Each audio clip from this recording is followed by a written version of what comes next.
I love hosting and having dinner parties, so this week I had some friends over for a pistachio-themed dinner party, and I made homemade garganelli pasta with a pistachio pesto sauce and breaded chicken, a citrus pistachio and pomegranate salad, baked brie and jam pistachio bites, espresso martinis with pistachio milk lattes, and for dessert I made a pistachio chocolate ganache cake and pistachio milk matcha affogatos. I got started making my pasta dough and then added all of my pistachio pesto ingredients into my food processor and mixed that up. I then thinned out my pasta dough and cut the pasta into some small squares and then used my garganelli board to roll out the garganelli pasta shape.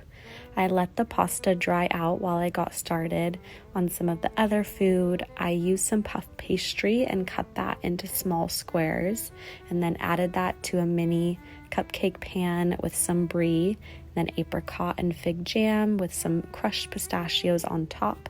I baked those and then drizzled them with honey. For the espresso martinis, I used a pistachio milk latte from the brand Tash. It made making the espresso martinis super easy.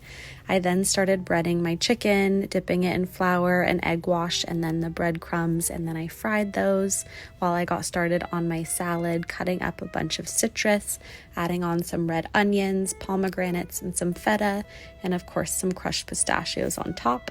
I then started cooking my pasta, reserving some pasta water. I added in the pistachio pesto, some more cheese, and then topped it with some burrata, some flaky salt, crushed pistachios, and some olive oil.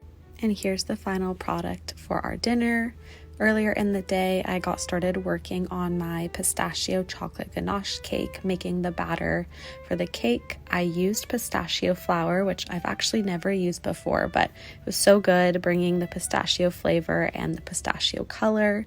I baked the cake while I worked on my chocolate ganache.